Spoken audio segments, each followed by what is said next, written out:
कि यदि कोई व्यक्ति चाहे तो कुछ भी कर सकता है। ऐसा इस संसार में, इस कायनात में कुछ नहीं जो हम चाहे और वो ना हो, कुछ भी।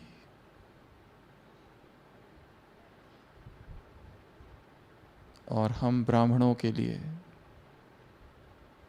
सबसे महत्वपूर्ण कार्य आज सुबह की साकार मुरली, बाप समान कैसा बनना, एवर प्योर। आत्मा पर छींटे पड़े हैं देहभान के, आत्मा मैली हुई है देहभान के गंदे पानी से। सुबह की मुरली में शब्द है, देवताओं के सामने जाते और गाते हैं हम काले भूत है, तमो प्रधान बन गई आत्मा, काली बन गई आत्मा, जंजीरें बड़ी कड़ी है। बाप समझाते हैं, परंतु बच्चे खुद भी समझते हैं कि हम देहभान में फंसे हैं। बाप कहते हैं अब देहभान में न फंसो, मेरे में फंसो ना। तो आज हम चर्चा करेंगे इस एक वाक्य की। कौन सा वाक्य? मेरे में फंसो ना। दादी जानकी की शैली है, ऐसा करो ना, दादी कहती है ना हमेशा। तो बाबा ने कहा देहधारी में ना फंसो, किस में फंसो? मुझ में फंसो ना, मेरे में फंसो ना। देहधारियों में बहुत फंस लिया। यदि नाम रूप बीमारी है तो इलाज है मेरे में फंसो ना। बहुत फंस लिया, बहुत प्यार कर लिया, बहुत आसक्ति रख ली, अब मेरी ओर आ जाओ। भक्ति बहुत कर ली, आर्टिफिशियल इमिटेशन, अब रियल में आ जाओ। तो बाबा के कितने सुंदर महावाक्य है कि बस मुझ में एक फंसो और किसी में नहीं फंसना। एक बहुत बुजुर्ग व्यक्ति, थोड़ा धार्मिक है, रेलवे स्टेशन पहुंचता है, टिकट काउंटर पर जाता है, अपनी टिकट लेता है। टिकट काउंटर का जो क्लर्क है वो उस व्यक्ति को जानता है। ये व्यक्ति कहता है मेरे पास एक्स्ट्रा लगेज है, उसके जो भी पैसे होंगे वो उसकी टिकट अलग से बना दो। वो क्लर्क कहता है नहीं नहीं, उसकी कोई ज़रूरत नहीं, मैं आपको बहुत समय से जानता हूँ, आप भी मुझे जानते हैं, आप वैसे ही बैठ जाओ और इसी ट्रेन में मैं भी जा रहा हूँ तो कोई समस्या नहीं होगी, और जो भी टिकट चेकर आएगा मैं उसको बता दूंगा। तो ये बूढ़ा व्यक्ति कहता है आप कहाँ तक जा रहे हो?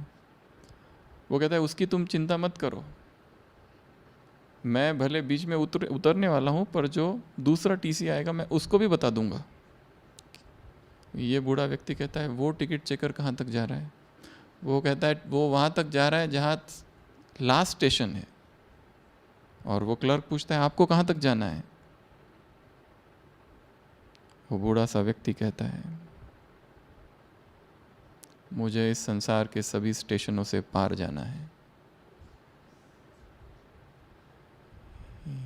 यहाँ का जो एक्स्ट्रा लगेज है और यहाँ जो चेकर आने वाले हैं, टीसी आने वाले हैं, उनको तो मैं धोखा देकर चला जाऊंगा आगे, क्योंकि ये जिस्मानी ट्रेन है। पर कल जब मैं ये शरीर छोड़ दूंगा और परमात्मा के, खुदा के द्वार पर खड़ा रहूंगा, तब उसको क्या धोखा दे पाऊंगा? वो क्लर्क अवाक फटाफट टिकट बनाता है और थमा देता है।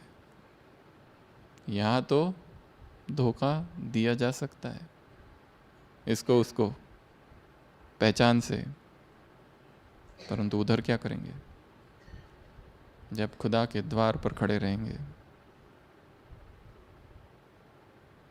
चाहे अपने आप को फंसाना या किसी दूसरों को फंसाना या दूसरों में फंसना, तीनों ही बातें, अपने आप को फंसाना, किसी और को फंसाना या किसी में फंसना, यहाँ छूट जाएंगे, वहाँ क्या करेंगे? मैं निराकार, इन्वर्टेड कॉमा, अव्यक्त महावाक्य, सब कुछ जानता हूँ।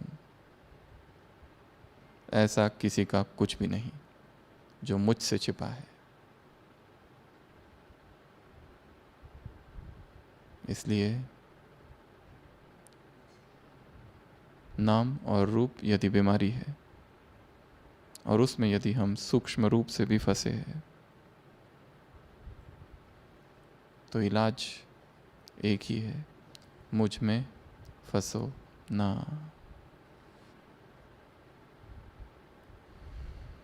मुझ में फंसो ना अर्थात किस किस में फंसो। ऐसी 8 बातें हैं जिसमें फंसना है।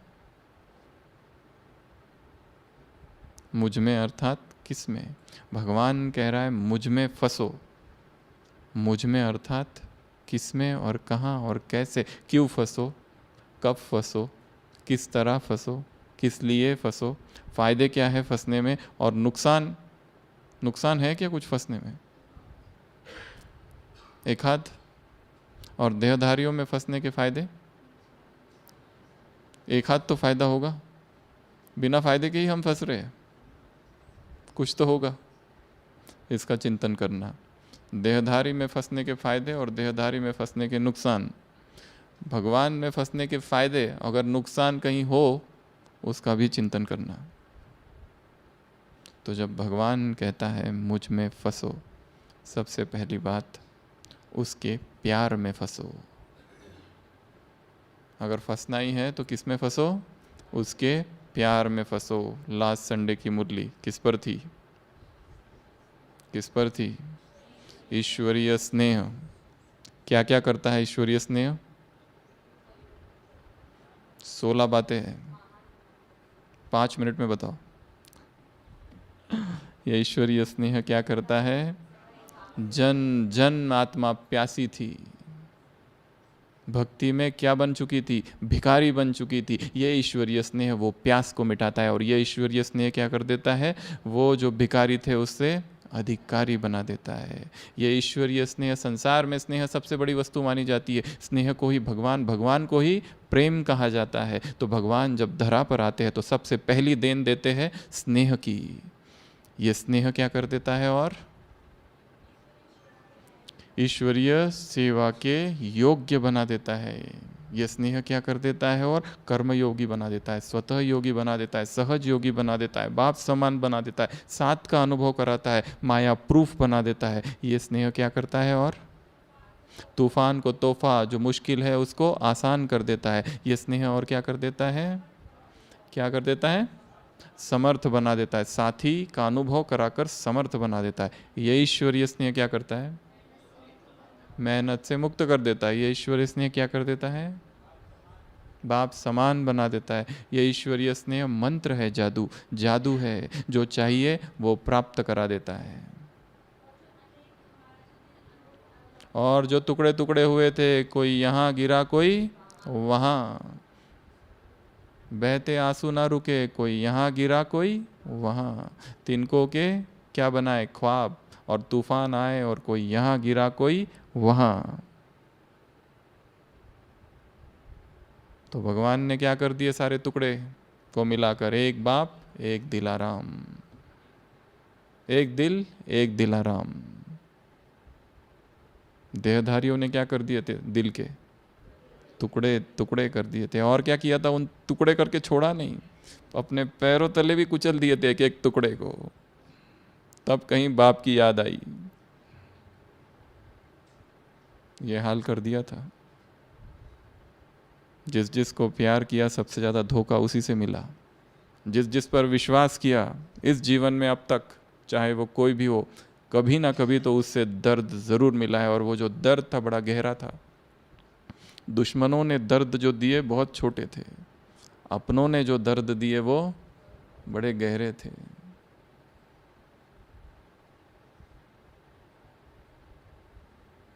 खंजर तो पीठ पर गड़ा था, पर दर्द तब हुआ जब दोस्त के हाथ में वो खंजर देखा। तब तक दर्द नहीं था। तो संसार और उसका वो प्रेम स्वार्थवश है। एक परमात्मा ही है जिसका ईश्वरीय स्नेह कैसा है? निस्वार्थ है, सच्चा है, अविनाशी है, सर्वोच्च है, सर्वोपरि है। इससे परे और कोई स्नेह नहीं। In our greatest time of need we are alone. जब हमें किसी व्यक्ति की सबसे ज्यादा आवश्यकता थी, उसी समय वो नहीं रहता है। इसके लिए संसार का प्रेम अपूर्ण है। और जैसे हर बार कहते हैं, आत्मा अनंत है। अनंत की प्यास अनंत ही मिटा सकता है। संसार का सब कुछ मिल जाए, कोई व्यक्ति कहे मैं तुम्हारे लिए अपना जीवन अर्पित कर देता हूँ, किसी भी देहधारी का प्यार आत्मा की प्यास, पुकार, तृष्णा बुझा नहीं सकता।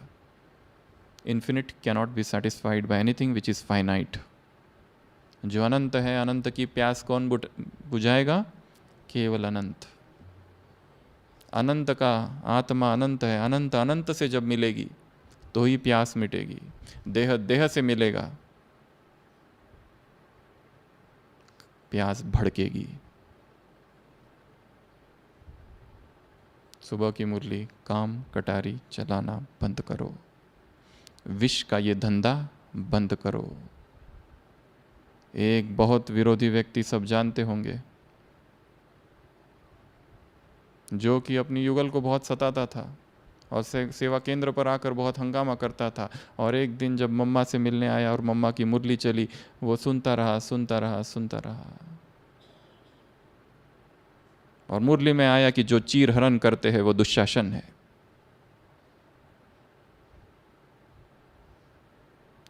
उसने कहा मुझे मम्मा से मिलना है मुरली के बाद। लोगों ने कहा तुम पहले ही बहुत समय ले चुके हो मम्मा का, बहुत हंगामा किया था आकर पहले भी, अभी मम्मा के पास समय नहीं। उसने कहा बस 2 मिनट 3 मिनट भी नहीं लूंगा।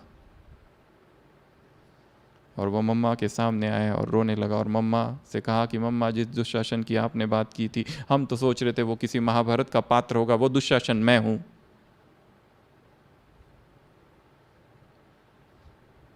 और आपके मुखारविंद से जो वाणी सुनी, उससे मेरी आत्मा जाग गई है। चेतना का नया जन्म हुआ।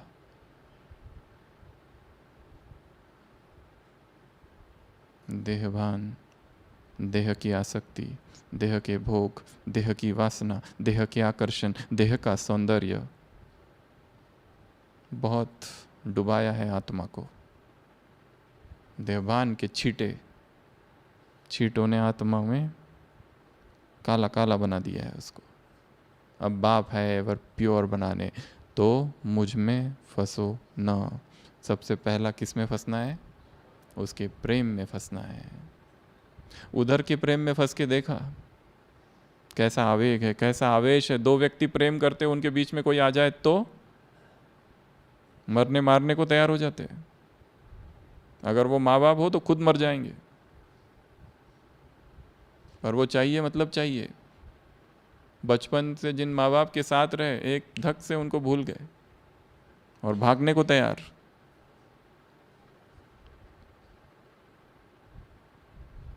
इतनी आतुरता देह के लिए, ऐसी ही आतुरता, ऐसा ही आवेग, ऐसी ही तीव्रता, ऐसी ही इंटेंसिटी जब भगवान के लिए होगी, तब परम कल्याण होगा। इसके पहले भी कहा था, भक्ति मार्ग में कहा जाता है 3 प्रेम एक हो जाए। जितना प्रेम एक माँ अपने बच्चे से करती है, जितना प्यार एक लोभी पुरुष धन से करता है, और जितना पुरुष एक कामी पुरुष देह से करता है, ये तीनों प्रेम एक हो जाए और भगवान की तरफ डायरेक्ट हो जाए कि वो क्यों नहीं मिल रहा, तो भगवान तुरंत प्रकट होंगे। पर ऐसी तीव्रता चाहिए, प्रभु प्रेम की तीव्रता।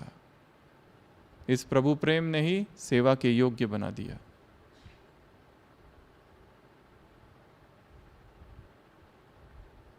इस प्रभु प्रेम ने ही मधुबन निवासी बना दिया, मधुबन तक पहुंच गए केवल प्रेम ने। यहाँ इस यज्ञ में ऐसी अभी भी कितनी आत्मा होगी, उनको ज्ञान पता नहीं क्या है, कैसे आई है वो? केवल प्रेम की वजह से। इतना आकर्षण है इस प्रेम में, तो क्या ऐसा ही प्रेम हमारे हृदय में है उसके लिए? यह हमारा प्रेम भी बटा हुआ है। इंग्लिश में एक कहावत है, he who gives to God second place in life gives him no place. जो भगवान को अपने जीवन में दूसरे नंबर पर रखता है वो उसको कहीं पर भी नहीं रखता। भगवान को कितने नंबर में रखना है? एक नंबर में, उसके ऊपर और कोई ना हो। अगर कहे कि मेरी बेटी पहले फिर मेरा भगवान, मेरा बेटा पहले फिर मेरा बाबा, अर्थात उसे कोई जगह नहीं दी है हमने। तो सबसे पहले किसमें फंसना है? फंसना चढ़ा अच्छा शब्द है, ट्रैप। उसके प्यार में फंस जाओ। दूसरा है उसकी याद में फंस जाओ। आज सुबह की साकार मुरली, याद के सिवा और कोई उपाय नहीं, और कोई उपाय ही नहीं है विकर्म विनाश करने का। हमारे याद की क्वालिटी क्या है? कितना हृदय से, कितना दिल से, तीव्रता से याद की जा रही है, या हल्की हल्की सी याद है, या ऊपर ऊपर की याद है। उसी संडे की मुरली में बाबा ने कहा है कि बाप तुम्हारी इच्छा पूर्ण करेगा। क्रिसमस की मुरली, क्रिसमस के लिए कहा है, पर वो याद कैसी हो? सच्ची हो, दिल से हो, स्वार्थ वाली ना हो। जब समय पड़ा तब गए बाबा के पास, बाबा आप ही सब कुछ हो, ऐसी याद नहीं चलेगी। झूठा यहाँ नहीं चलेगा। तो याद को बढ़ाना, याद का चार्ट बढ़ाना, याद में नवीनता लाना। वही याद जैसे कल थी आज ना हो। आज जो अमृत वेला हो कल उससे अधिक शक्तिशाली हो। जो अमृत वेला सुबह था नुमा शाम का योग उससे अधिक शक्तिशाली हो। हर दिन याद में नवीनता लानी है, कुछ तो नई चीज़ करनी है, उसमें कुछ नए अनुभव करने हैं। और ऐसी अवस्था हो कि जैसे शरीर छूट गया नीचे और आत्मा ऊपर। ये देह, देह के संबंध, देह के रिश्ते, देह के नाते, देह की भाषा, देह के लोग, देह का देश। कभी हमने एक दूसरे से मिलने के बाद ऐसा कहा? कैसा? हम ये कहते हैं आप भी पंजाब से और हम भी पंजाब से, आप भी महाराष्ट्र से और हम भी महाराष्ट्र से, तुरंत दोस्ती। पर हमने ऐसा कहा आप भी परमधाम से और हम भी परमधाम से, आपको मिलकर बहुत ज़्यादा खुशी हुई। देह की भाषा और देह के देश, ये भी बंधन है। देह के संबंध जैसा बंधन है वैसे देह की भाषा भी बंधन है। अपने प्रांत वाले मिले तो उस भाषा में बोलना चालू, ये भी बंधन है। तो याद में फंसना है। तीसरा है योग के भिन्न भिन्न प्रयोग या अभ्यास। एक बताया याद, रूहानी ड्रिल तीसरा। और ये ड्रिल हमको सुबह अमृत वेला नुमा शाम तो ठीक, पर सारे बीच बीच में दिन भर करनी है, ताकि ऐसी अवस्था ना हो कि सुबह बहुत अच्छा योग, शाम का बहुत अच्छा योग, परंतु दिन भर में संघर्ष, लड़ाई। सारे दिन भर क्या क्या करेंगे? छोटे छोटे प्रयोग, जैसे अशरीरीपन का 1 सेकंड का अभ्यास। यहाँ से वहाँ तक जाना है, किचन तक जाना है, डाइनिंग तक जाना है, सकाश फैलाते हुए मुझ आत्मा से किरणें सब ओर फैल रही है संपूर्ण ज्ञान सरोवर में। या बीच में कोई स्लोगन दिखे, इंद्रियों का आकर्षण ही सभी दुखों की जड़, उसका चिंतन करते जाना। सुबह की मुरली का कोई पॉइंट, तुम वॉरियर्स हो योग बल वाले, चिंतन करते जाना। मेरे जैसा खुशनुमा इस संसार में और कोई नहीं, चिंतन करते जाना, वरदान। गफलत ना करना, किसी को दुख देना ये गफलत है। चिंतन करते जाना, सारे दिन भर चिंतन चलता रहे, थोड़ा थोड़ा थोड़ा, सारे दिन भर छोटे छोटे योग के प्रयोग। बीच बीच में अशरीरीपन मुझसे किरणें फैल रही है, ट्रैफिक कंट्रोल के 3 मिनट को 3 भाग में डिवाइड करना है। एक पहला मिनट, दूसरा मिनट, तीसरा मिनट। पहला आत्माभिमानी स्थिति, दूसरा शिव बाबा से कनेक्शन और तीसरा सकाश। मैं आत्मा, कोई भी सामान उसके साथ जोड़कर। दूसरा मिनट उसके साथ मैं एक हो गया और तीसरा मिनट मुझसे किरणें फैल रही है इर्द गिर्द।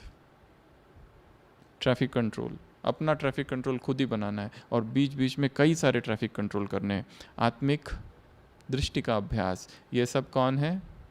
आत्मा है, सबका पार्ट है। आज की मुरली में बाबा ने एक नए व्यक्ति का पार्ट के बारे में बताई बात। कौन से? हमेशा कहते हैं हर आत्मा का अपना अपना पार्ट है, बाप का भी पार्ट है। आज एक नए व्यक्ति के बारे में बात बताई। कौन सी? माया का भी आधा कल्प का अपना पार्ट है। माया भुला देती है तुमको, उसका भी पार्ट है, बाबा ने कहा। कितनी नई बात है। ऐसी नई नई बातें मुरली में छिपी हुई रहती है, उसको वहां से खींच कर निकालनी है, अलग रखनी है और फिर उनके ऊपर चिंतन करना है। एक्सट्रैक्ट, खींच के निकालना, अलग करना, फिर उनके ऊपर बैठकर चिंतन करना। ये क्या क्या कहा? शब्दार्थ क्या है, भावार्थ क्या है, वाक्यार्थ क्या है और गुणार्थ क्या है। ये 4 बातें हर मुरली से निकालनी है। एक एक शब्द का अर्थ क्या है, वाक्यार्थ, भावार्थ, क्योंकि भाव कुछ और होते हैं कई बार। वाक्य का पूरा वाक्य का क्या अर्थ है और गुणार्थ, उसमें का गुह्य अर्थ क्या है, हर मुरली से। दूसरा, तीसरा किस में फंसना है? रूहानी ड्रिल्स में। छोटी छोटी ड्रिल करते रहना है। आत्मिक दृष्टि का अभ्यास, आत्मा अभिमानी स्थिति का अभ्यास, सकाश देने का अभ्यास, मुरली की पॉइंट्स याद करने का अभ्यास, कुछ तो लिखने का अभ्यास, छोटी छोटी पॉइंट्स, 5 स्वरूपों का अभ्यास, 3 स्वरूपों का अभ्यास, आना और जाना, डेड साइलेंस का अभ्यास, 1 मिनट में, 1 सेकेंड में अशरीरी होने का अभ्यास। ये सारे दिन भर चालू रहे। और कब चालू रहे? जब अति व्यस्तता हो कर्म की, बहुत ज़्यादा बिजी है। अव्यक्त महावाक्य, इन्वर्टेड कॉमा, 1979 की मुरली। अति के समय अंत का अभ्यास करो। अति अर्थात बहुत ज़्यादा व्यस्तता है, बहुत बिजी है, बहुत बिजी है। उस बिजी में भी, बिजी होते हुए भी छोटी छोटी ड्रिल चालू। ऐसा ना हो कि पूरी ड्रिल समाप्त हो जाए, सीधा 6 घंटे के बाद जाग आए कि बाबा भी कुछ है और ये उसकी सेवा थी जो कि करते समय भूले हुए थे। तो तीसरा किस में फंसना है? उसके रूहानी ड्रिल्स में। चौथा, उसके ज्ञान में फंसना है।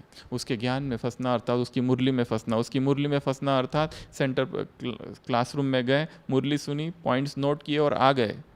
यह है पुरानी चाल। इस चाल को बदलना पड़ेगा।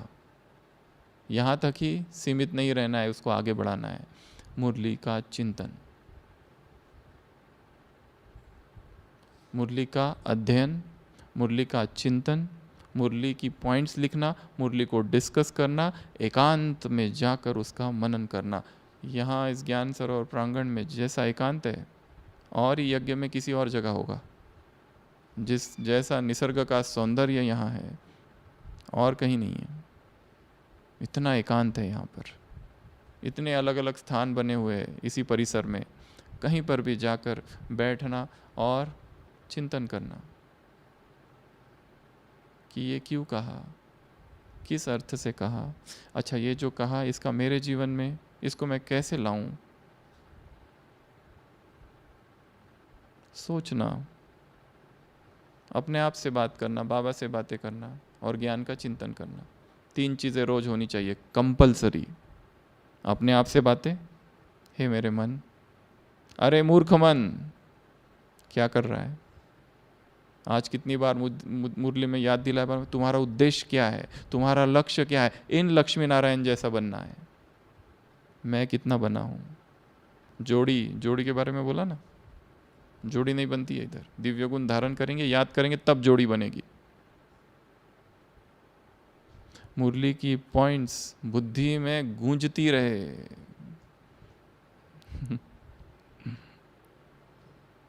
ज्ञान की बुलबुल क्या करे? टिकलू टिकलू टिकलू।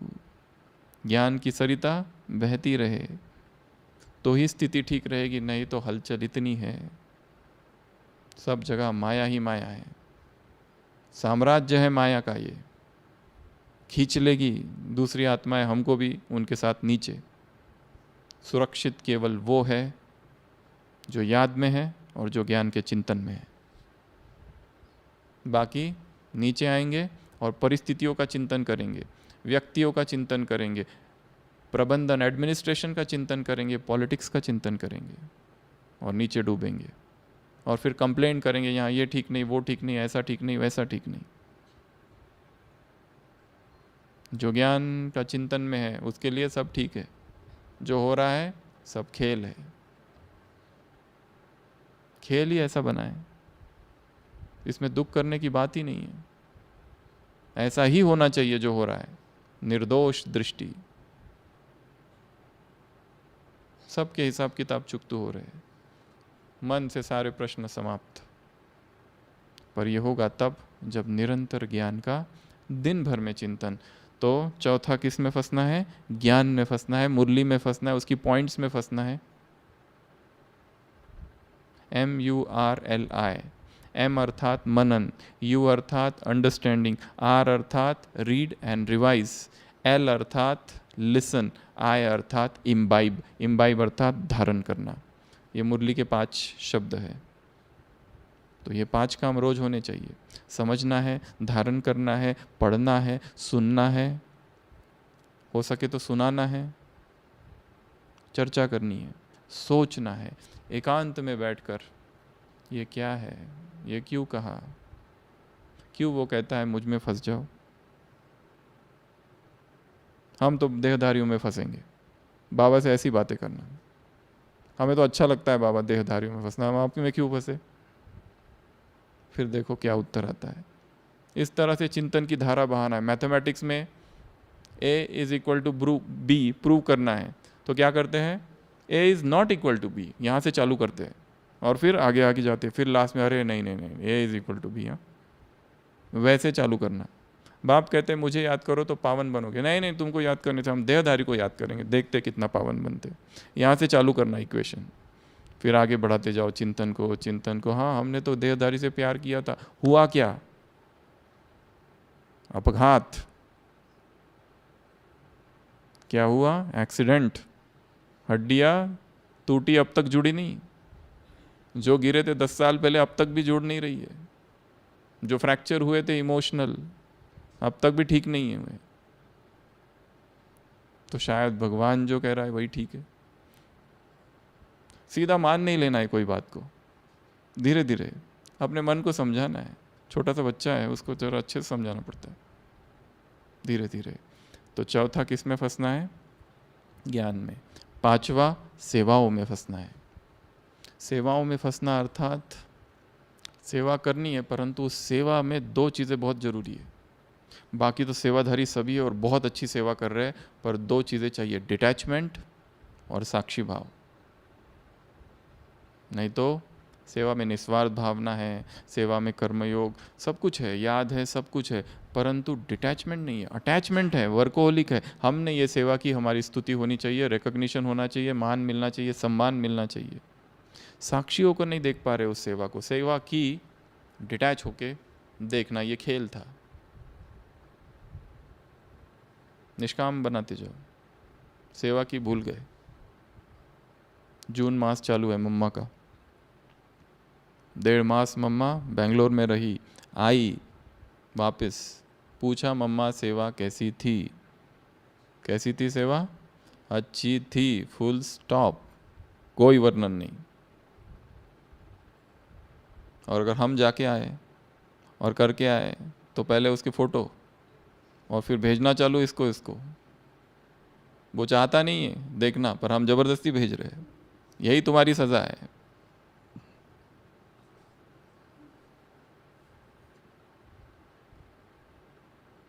कोई पूछे क्या सेवा की तो क्या कहना, कैसी सेवा थी? अच्छी थी। बस ये मम्मा का पॉइंट पकड़ लो, अच्छी थी, फुल स्टॉप। वो कहेगा और बताओ, और क्या बताना है? अच्छी थी बस, और क्या करना है?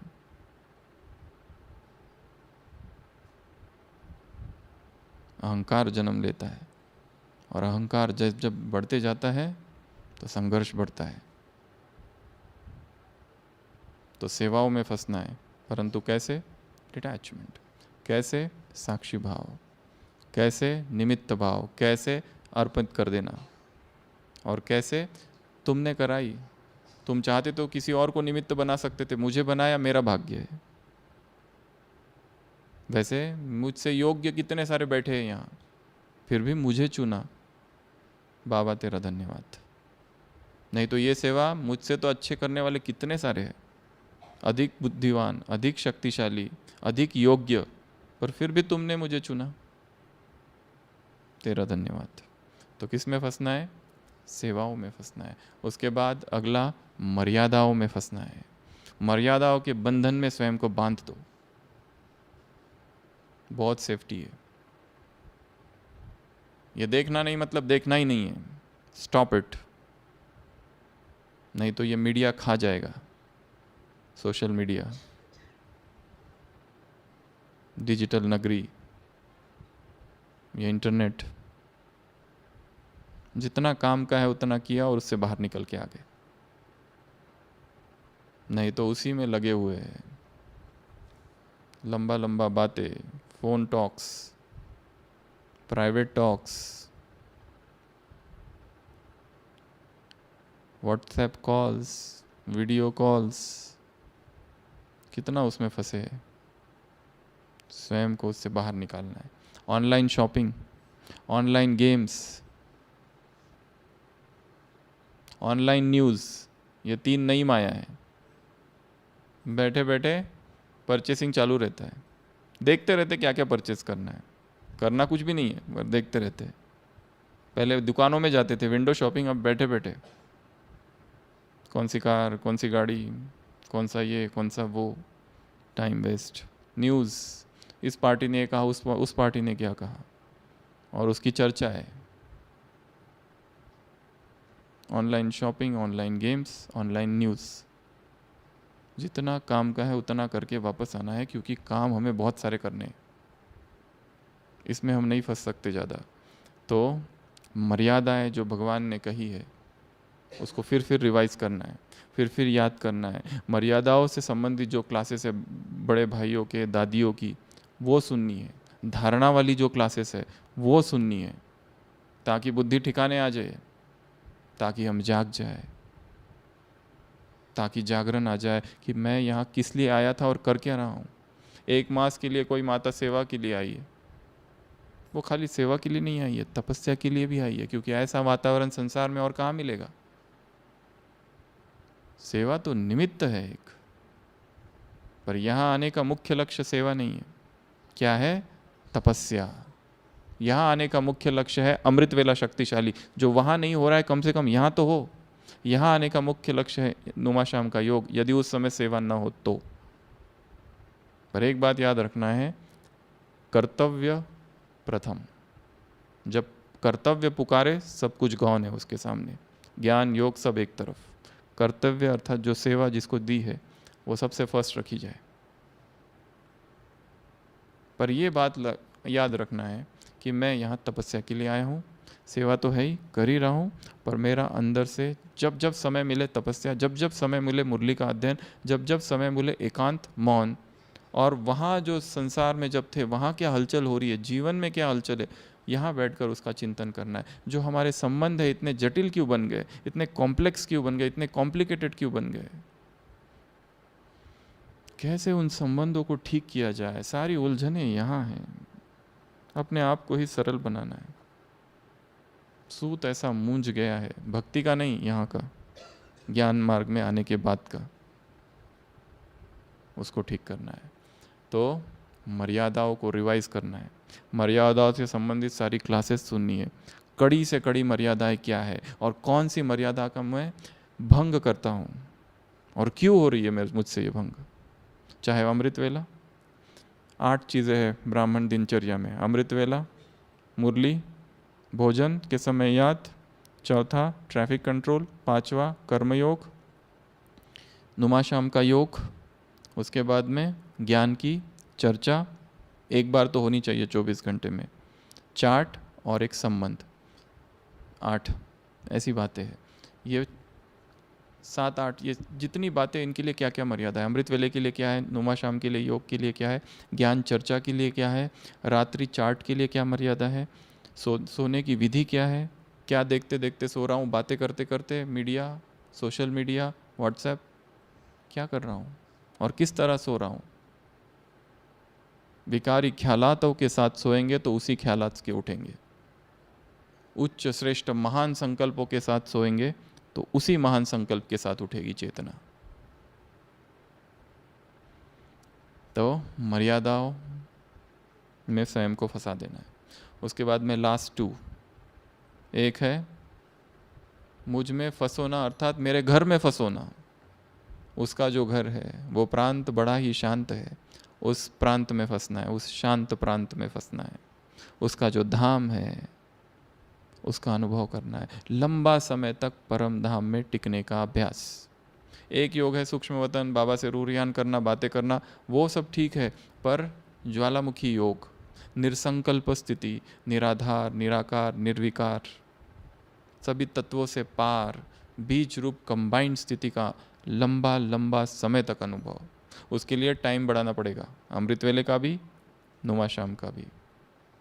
जो 6:30 बजे चालू करते हो उसको थोड़ा और पीछे जाओ, 6 बजे चालू करो अगर सेवा नहीं है तो।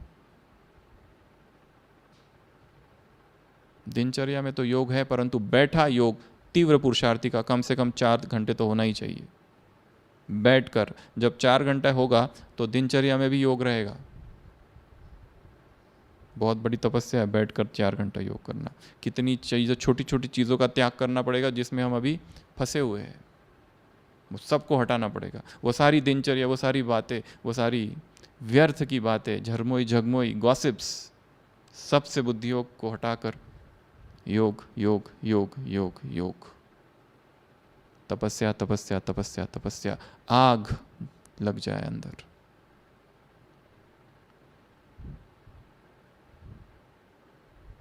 आग चाहिए, आग, आग को जलानी है माचिस से। तीली चाहिए वैराग की